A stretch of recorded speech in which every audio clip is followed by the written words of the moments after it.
સાવલી નગરમાં પાણી ન મળતા સ્થાનિકો એ વોર્ડના સભ્યો તેમજ પાલિકા સામે માંડ્યો મોરચો।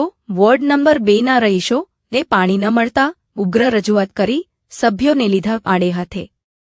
પાઇપલાઇનમાં ભંગાણ સર્જાયું હોવાથી રહીશોને પાણીની તકલીફો પડી રહી છે।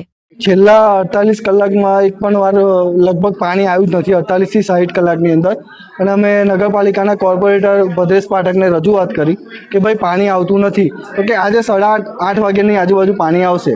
પાણી આવ્યું, 5 મિનિટમાં બંધ થઈ ગયું। અમે ભદ્રેશભાઈને ફોન કર્યો કે ભાઈ દોશીવગા વિસ્તારમાં પાણીની લાઈન એક બોર ખોદતા હતા એમાં ફાટી છે, તો કે રિપેરિંગનું કામ ચાલે છે। અમે અત્યારે દોશીવગામાં આવ્યા તો કોઈ વ્યક્તિ મળી જ આવ્યું નથી। એટલે અને અત્યારે અમે આવીએ છીએ તો કે માતા વગરમાં પાણી છોડે છે, આમ છે તેમ છે, બાણા કાઢે છે, કોઈ હરખો જવાબ આવતું નથી। કેટલા દિવસથી આ સમસ્યા થઈ? લગભગ છેલ્લા 6 મહિનાથી પાણીની સમસ્યા છે સાવલીમાં। આપણે કોઈને જાણ કરી હતી ખરી? ના, બસ આ ભદ્રેશભાઈને જાણ કરેલી અને દક્ષેશભાઈ ઉપાધ્યાયને બધા કોર્પોરેટરને અમે જાણ કરેલી। પાણી નહીં આવે તો હવે શું કરવું?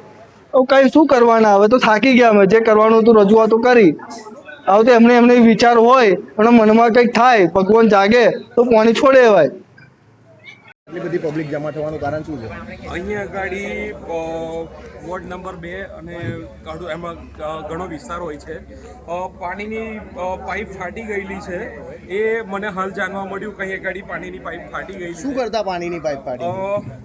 મને ખબર નથી હાલ તો। અહીંયા ગાડી નજર જોયું, ખાડો ખોદતા કંઈક પાઇપ ફાટેલી છે એટલે પાણી છોડ્યું હતું, પણ ત્યાર પછી આપણે પાણી બંધ કર્યું। પાલિકાનું પાણી આ વિસ્તારને આપવા માટે જ અત્યારે એમનો ટાઈમ હતો એટલે આપવા માટે જ આપણે પાણી છોડ્યું હતું અત્યારે, પણ આ લીકેજ હતું એટલા માટે પાણી અત્યારે બંધ કરવું પડ્યું। આક્ષેપ એવા કરે છે કે છેલ્લા 3 મહિનાથી પાણી નથી મળતું। છેલ્લા 3 મહિનાથી નહીં, પણ હું એનાથી વિશેષ કહીશ કે થોડી તકલીફ છે આ વિસ્તારની અંદર। આપણે એક બાજુ કામ પણ ચાલી રહ્યું છે એટલે ઘણી સમસ્યાઓનું અડચણ પણ થાય છે, પણ એનો નિરાકરણ માટે અમે આગળનું આયોજન પણ લઈને બેઠા છે અને ટૂંક સમયની અંદર એમનું સોલ્યુશન આવી જશે। થોડા સમય પહેલાં નલ સે જલની એક યોજના મોટા ખર્ચે થઈ છે, ત્યાં એ છતાં પણ હવે ફરીએ બોર કરવાની પરિસ્થિતિ આવી, શું કારણ? એ યોજનાનું કામ ચાલુ જ છે, હજુ કામ પૂર્ણ નથી થયેલું। પહેલી વાત એ કહું, કામ ચાલુ છે અને બોરની જરૂરિયાત। ઊંચાણવાળો વિસ્તાર છે ત્યાં આગળ ખરેખર સમસ્યાઓ છે અને ઊંચાણવાળા વિસ્તારની અંદર આજે પણ લાઈનો તો અમે નાખી જ છે, કોઈક જગ્યાએ ઊંચાણવાળો વિસ્તાર છે ત્યાં આગળ સમસ્યાઓ હજી ઊભી છે, તો અમે એનું ટૂંક સમયની અંદર નિરાકરણ। સાવલી નગરમાં કેટલા બોર નખાશે આવી રીતે? જ્યાં જરૂર લાગશે ત્યાં આગળ અમે એનું કંઈક આયોજન કરીશું।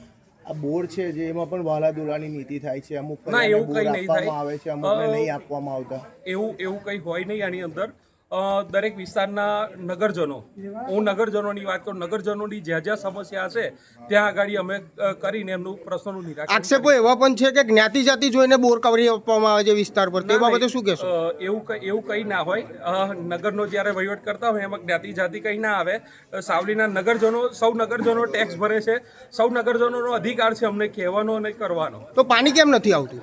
પાણીના અમે હાલ બેઠા છે, 1 મહિનો થયો છે બોડીને બેઠે, એનું આગળનું આયોજન અમે જોઈશું અને એનું આગળનું નિરાકરણ કરી આપીએ। આ અંદરનો વિખવાદ કહેવાય કે આજે તમે કોર્પોરેટર તરીકે અહીંયા છો અને બીજો કોઈ કોર્પોરેટર દેખાયો નથી? ના, એવું ના હોય। હું અહીંયા ગાડી હાલ અહીંથી પસાર થતો હતો ને મને ફોન આવ્યો કે આ રીતની કંઈક સમસ્યા થઈ છે એટલે હું અહીંયા ગાડી જોવા આવ્યો। બીજા કોર્પોરેટર હોય એ પણ નગરમાં જ હોય, આવતા હશે।